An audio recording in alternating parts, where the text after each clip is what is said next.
My project for today is to install the sprinkler system. As you can see, those sprinkler systems are dead and it's cracked, and I need to reround them. I just built this patio not long ago, sitting on top of the existing sprinkler system. So what I need to do, I'm gonna reround them from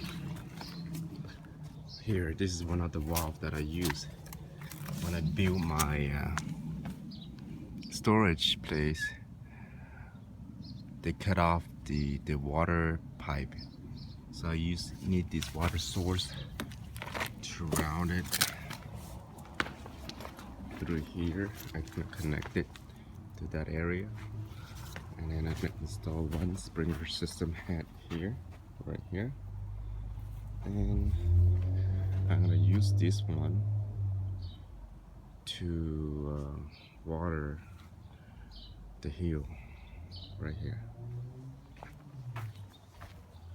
So what I need to do, I need to dig